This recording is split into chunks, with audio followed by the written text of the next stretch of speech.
Hello बच्चों, अभी हमने इससे पहली वाली वीडियो में पार्ट नंबर 11 देखो सुनो और पहचानो के पेज नंबर 84 को समझा था। आज हम पेज नंबर 85 को समझते हैं और यहाँ से पढ़ना शुरू करते हैं। कैसे ढूंढे मच्छर हमें कैसे ढूंढ लेते हैं। अच्छा, ये दो चित्र तो आपको दिखाई दे रहे हैं ना, ये दोनों मच्छर आपको दिखाई दे रहे हैं। और ये मच्छर का ये क्या है, ये इसका एंटीना है। इसको क्या बोलते हैं, मच्छर का एंटीना। इसके द्वारा ये हमें पहचान लेता है। तो देखते हैं क्या क्या है, यहाँ पर क्या बताया गया है कि मच्छर जो है अपने एंटीना अंग द्वारा हमारे पैरों के तलवों की गंध और शरीर के ताप से हमारी उपस्थिति का अनुमान लगाकर हम तक पहुंच जाते हैं। फिर से पढ़िए, मच्छर, ये देखिए ये मच्छर का एंटीना है। ये क्या करता है, हमारे जो पैरों के तलवे हैं उसकी गंध को पहचान लेता है और हमारे शरीर के तापमान को भी पहचान लेता है। उसे पता लग जाता है कि हम कहाँ बैठे हैं और वो हम तक पहुँच जाता है। तो ये आपको समझ में आ गया मच्छर के बारे में। तो अब देखिए, आपसे फिर प्रश्न पूछा गया है कि आपने अन्य जिन कीटों के सिर पर एंटीना देखा है ये वाला, तो उनके नाम भी आप बताओ। मच्छर के अलावा और कौन कौन से ऐसे हैं जिनके सिर पर एंटीना होता है, याद आया कुछ? सबसे पहले तो चींटी भी है, और कौन होता है, और कौन सा कीट है, मधुमक्खी भी होती है, और कॉकरोच भी होता है। ये देखिए, ये हमने ध्यान से इन्हें देखो आप, तो इनके सिर पर एंटीना जरूर आपको नजर आएगा। तो 3 आप इनके नाम यहाँ पर लिख सकते हैं। आगे, जब स्वास्थ्य विभाग के कर्मचारी मच्छरों की रोकथाम के लिए दवाई का छिड़काव करते हैं तब मच्छर कहाँ चले जाते हैं? तो देखिए, मच्छर तो आपके घर के आसपास जरूर नज़र आते होंगे। तो इसके लिए स्वास्थ्य विभाग के कर्मचारी आते हैं, वो दवाई छिड़कते हैं और जिससे क्या होती है, मच्छर जो है मर जाते हैं। और कुछ तो वहाँ से उसकी दवाई को सूंघ कर ही वहाँ से भाग जाते हैं। कुछ मर जाते हैं और कुछ वहाँ से भाग जाते हैं। ये आप इसमें लिख सकते हैं। अगला, मच्छरों के अलावा अन्य किन कीटों की रोकथाम दवाई छिड़क कर की जाती है? मच्छरों के अलावा अन्य किन कीटों की रोकथाम, और कीटों को अगर हमने रोकना हो दवाई छिड़क कर की जाती है, वो कौन कौन से हैं? तो देखिए, हम जो दवाई कहाँ कहाँ छिड़कते हैं, हम मच्छरों को भगाने के लिए भी, मक्खियों को भगाने के लिए भी हम दवाई छिड़कते हैं। और किस में करते हैं, देखो फसल, खेतों में फसल होती है ना, उसमें कीड़ा ना लगे तो उसके लिए भी हम दवाई छिड़कते हैं। और एक और होता है, हमारे घर में कॉकरोच बहुत आ जाते हैं कई बार नालियों से, वैसे ही जहाँ गंदगी होती है, कॉकरोच जब आते हैं तो उसको रोकने के लिए भी हम क्या करते हैं, दवाई छिड़कते हैं। तो ये आप इसमें बता सकते हैं। तो ये भी यहाँ पर ही आपको दूसरा टॉपिक समझ में आ गया होगा। अब नेक्स्ट देखते हैं, किसी चीज को सूंघने के लिए सांप जो है अपनी जीभ को बार बार बाहर निकालता है। ये देखो, 2 चित्र आपको दिखाई दे रहे हैं, दोनों में आपको सांप नजर आ रहा है और इसकी ये देखिए जीभ बाहर की तरफ निकली हुई है, निकल रही है ना। और इसमें भी देखिए, चित्र थोड़ा धुंधला है लेकिन हमें फिर भी दिखाई दे रहा है इसमें, इसकी जीभ जो है कैसे बाहर निकल रही है। वो बार बार बाहर निकालता है।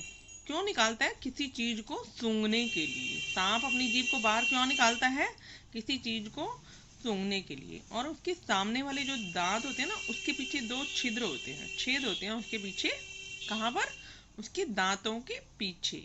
और ये क्या काम करते हैं, ये छिद्र जो है बाहर की वायु को अंदर ले जाते हैं। ये छिद्र क्या करते हैं, बाहर की वायु को, हवा को अंदर ले जाते हैं। और वो जिससे क्या होता है, वायु में जो उपस्थित गंध को वो क्या करता है, आसानी से पहचान लेता है। कौन पहचानता है? ये सांप अच्छी तरह से इसे पहचान लेता है कि कौन उसके आसपास है। ठीक। और अब देखिए, आपसे फिर ऐसे ही जैसे सांप किसी चीज को सूंघने के लिए क्या करता है, तो ऐसे ही आपसे कुछ और पूछा गया है। इसे सूंघने से संबंधित कुछ प्रश्न पूछे गए हैं कि दी गई चीजों में से आप किसको सूंघकर पहचान सकते हो। देखो आपके सामने, पढ़िए इसे मेरे साथ साथ आप भी पढ़िए। सड़ा हुआ खाना, खाना जो खराब हो जाता है तो उसे आप सूंघकर जरूर पहचान लेते होंगे। आपको पता लग जाता है ये खाना बेकार हो गया है, लग जाता है ना पता। तो ऐसे ही इत्र, इत्र क्या होता है? परफ्यूम जिसे आप बोलते हो, जिसमें से बहुत अच्छी खुशबू आती है, वो भी आप सूंघ कर पहचान लेते हैं। और उसके बाद घी, देसी घी जो होता है उसे भी हम सूंघ कर पहचान लेते हैं। कूड़े का ढेर, आप बताइए कूड़े का ढेर, उसमें से भी बदबू आती है, वो भी आपको पता लग जाता है कि यहाँ पर गंध है, तो पता लग जाता है ना। कूड़े के ढेर को भी आप सूंघ कर पहचान लेते हैं।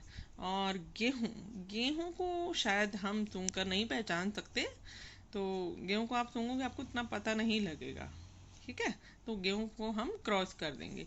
मिट्टी का तेल, हाँ मिट्टी के तेल की भी कुछ उसमें से मतलब सुगंध आती है, जो हमें पता लगता है, सुगंध लगा लीजिए या गंध लगा लीजिए, जो भी कहिए आप, तो मिट्टी का तेल भी हम सूंघ कर पहचान लेते हैं। तो इस पर क्रॉस लगाएंगे, बाकी हमारे राइट हैं।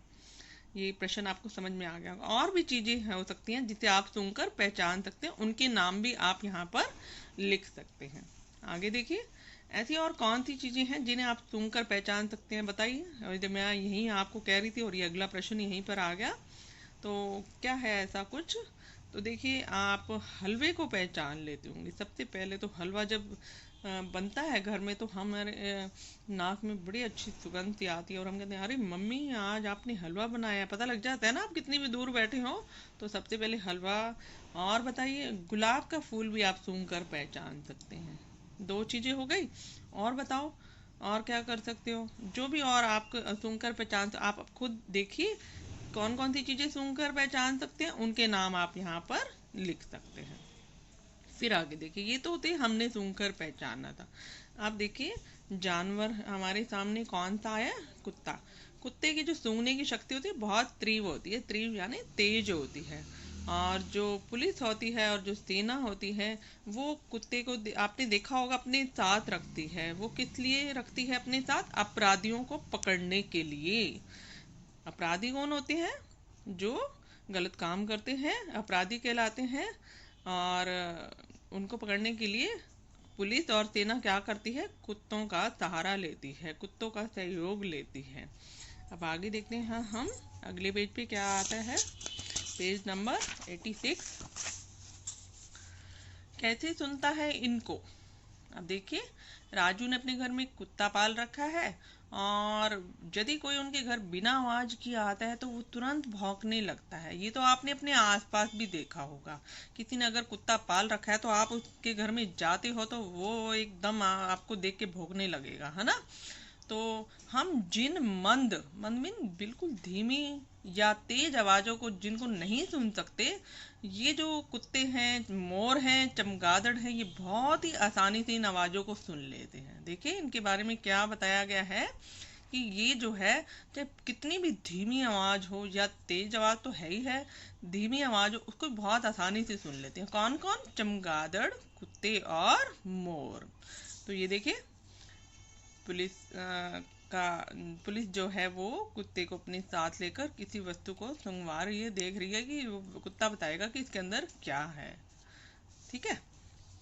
अच्छा, ये एक्टिविटी आप क्लास में करेंगे, आप एक बार घर में भी कर सकते हैं। आप देखो, अपने कान के पास आप कॉपी रखो, अपने साथी को कॉपी के दूसरी तरफ से खरोचने को कहो, और आप अब कॉपी को कान से हटाइए और फिर खरोच के देखिए, खरोंचने की आवाज आपको कब तेज सुनाई दी और कब धीरे सुनाई दी, ऐसा क्यों हुआ, ये आपने करके देखना है। फिर से देखिए, कान को कॉपी पर रखिए, बहुत ही आसान एक्टिविटी है, आपको मजा आएगा इसको करके। तो आपने इसको प्रैक्टिस करके देखना है और बताना है कि आपको कैसा फील होता है।